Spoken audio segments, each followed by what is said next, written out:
everybody, I'm Kimberly Turner from cookingwithkimberly.com, and this is my mom, Ingrid Turner. Hi. Hi. Today we are doing our seedlings, and if you haven't checked out the other video, make sure you do that. They're the seedlings. You know, we've got tomatoes and broccoli and beets and turnips and herbs and things, and we've got about 3 or 4 of these trays.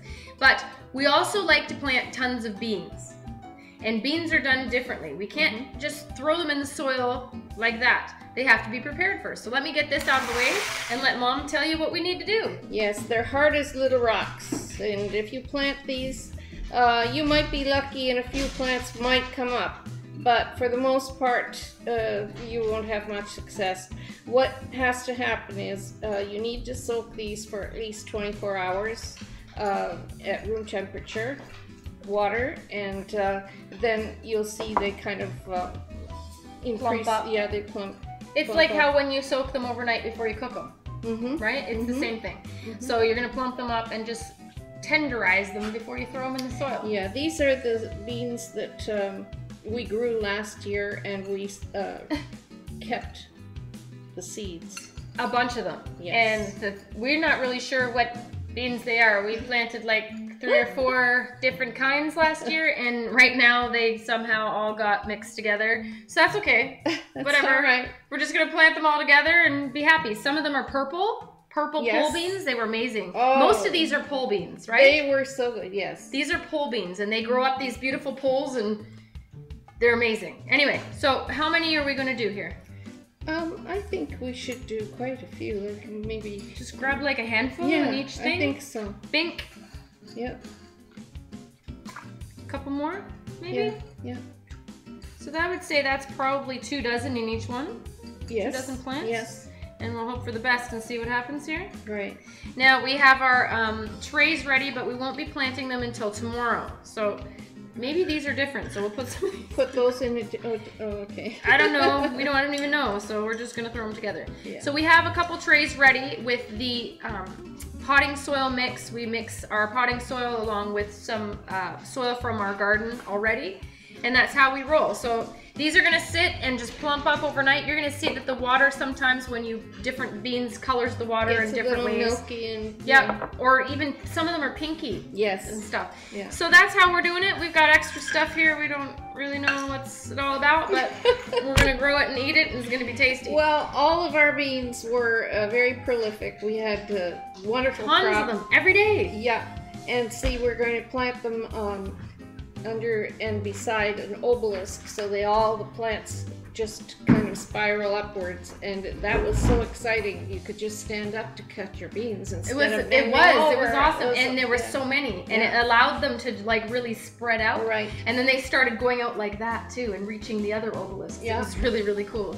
So we had like almost archways of beans, and every single day I could go out there and pick enough for dinner. Yeah. And not be worried that I didn't have a side dish. No. Oh, beans, let's go. Let's try the pole beans Man, today. so I'm excited. And we also had bush beans. Yes. Yeah, and they had a lot of Now, beans what's the on difference them, too. between bush and poles? Well, Just the bush poles beans grow are, up? yeah, they usually just stay relatively close to the soil, but the pole beans will always look for something to wind around and. Now our peas went up those obelisks too. Yes. And they didn't do quite as well. I think the beans choked them out because there were so many. Yeah, I think that for the peas this year, I will use wooden pyramids for them. I'll make them myself, and I think maybe the metal was too hot. Really? For the plant. That's what I think interesting. happened to it, because the beans have lots of shade with their leaves. All their leaves. Peas but don't have peas as don't nearly. have that kind of foliage. So I think we'll try a little pyramid for the peas this year. Because when you do peas, you have to have a ton more because it takes forever to get them out of there. You don't just eat the whole flesh, you just eat the little peas inside. Right. Anyhow, that's how you start it. You're going to see the rest of this video, not today, another day, and we'll finish this off. So here they're started on our counter. They're going to sit overnight. Yeah, can't wait. Yes, man. See you then, everybody. We're back. It's the next day, and our beans have been soaking overnight. It's okay to let them go even a little bit longer than that, maybe till the next night. Yeah. That's it. Cool. Okay, so our tray is ready that we used for other things, and now it's separated. And we have our little troughs in the middle. And you're going to do the exact same thing that you do with the other seeds that we did. Make sure you check out that show, how to start your seeds from your veggie garden and herbs. But beans are a different story because they have to soak overnight. Now again, we used a mixture of beans. We're not really sure what's going on here. So how about we strain them so we can take a look at them? Beans are so hard that the little roots can't come through just without any help. I mean, you might be lucky if they come up in your garden if you're in a good temperate area. Again, it's like soaking your beans overnight when you actually cook them, right? So we're gonna plant them how far? I made a trough in between. I'm gonna have 2 rows. 1 inch apart. 1 inch apart. As soon as the seedlings start to show leaves, the beans can be you can just pick up the little clump that's attached to the roots and put it into a bigger container. I'll take a handful so I can pick out different looking ones at least. You're gonna get dirty. Don't worry about it. You'll be all right. Now in here, we've got a wide variety of beans. We've got some green beans. We have some purple pole beans. We've got a couple different green beans, right? Yeah, we've got bush beans. Bush beans, right. Yes, and pole beans, and then we have the purple pole beans, and then we had some of the yellow beans. So you're just gonna cover it with dirt, basically, and you're gonna do another row.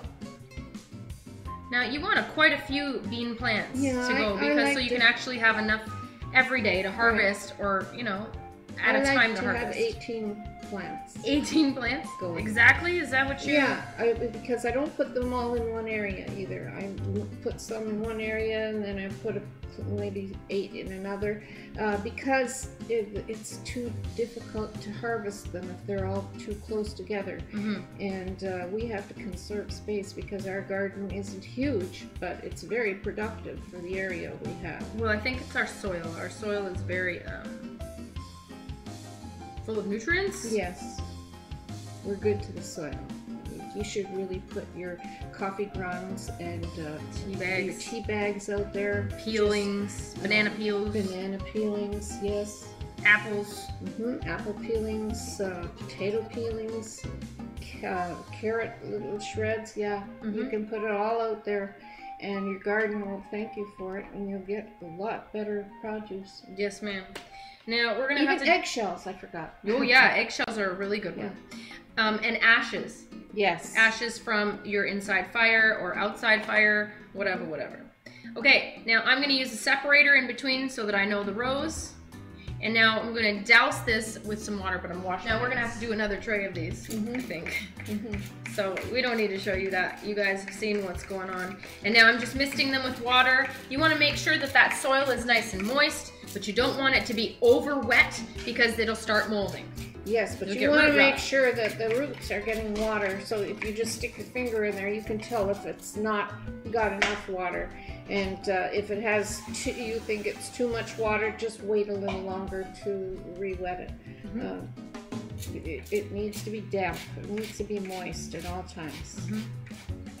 And every day you need to gotta check it. You have to be faithful with it. So as soon as you see that it's slightly dry, go on and don't use a whole cup just to soak the whole thing because it'll be way too wet. You'll be really upset. Yes, this is the best. This looks good. So it looks like Oreo cookie crumbs. That's nice and tart. Nice, healthy potting soil. Look at that. Make sure you check out the review we did on the Schultz's Plus Premium the Potting Soil Plus or whatever it was. Make sure you check out that. It'll be at the bottom of your screen so you can see. So that's how you get your beans started for your vegetable garden, and you'll be happy you did. Over here we have some squash going and things. And that's it. That's okay. All, yeah? So make sure you check out Mom's website at ingridturnertoday.com. Follow me on Twitter at Cooking with Kim, E with a capital E. Like the fan page at facebook.com/cookingwithkimberly. My shows are on ifood.tv/cookingwithkimberly and youtube.com/cookingwithkimberly. And my site is cookingwithkimberly.com. That's it. That's all. Be a champion in your kitchen and eat deliciously. Bye. Bye-bye.